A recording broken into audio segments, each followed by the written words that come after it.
ஒரு அழகான காட்டுல ஒரு நரி ஒண்ணு இருந்ததாம். அந்த நரிக்கு ரொம்ப பசியா இருந்ததாம். காடு முழுவதும் தேடி அலைஞ்சதாம். ஆனா அதுக்கான உணவு கிடைக்கவே இல்லையா.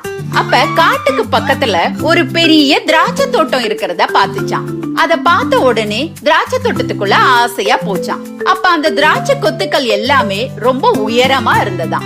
உடனே நரி தாவி பாத்துச்சான். அதுக்கு எட்டவே இல்லையா. மறுபடியும் முயற்சி பண்ணிச்சான். அப்பவும் எட்டவே இல்லையா. அதுக்கு கொஞ்சம் களைப்பா ஆயிடுச்சு. மறுபடியும் வேகமா ஓடி வந்து எகிரிச்சான். அப்பவும் அதுக்கு எட்டவே இல்லையா. அதுக்கப்புறமா இந்த திராட்சை கண்டிப்பா நமக்கு கிடைக்கும் அப்படிங்கிற நம்பிக்கையோட வேகமா ஓடி வந்து மறுபடியும் தாவிச்சான். அப்ப அது கையில திராட்சை கிடைச்சதாம். அப்புறமா அந்த திராட்சைய ஒவ்வொன்னா சுவைச்சு அது ரொம்ப ஆனந்தமா இருந்ததாம். அதுக்கப்புறம் நல்லா பசியெல்லாம் போக்கிட்டு மறுபடியும் காட்டுக்கே போயிடுச்சான்.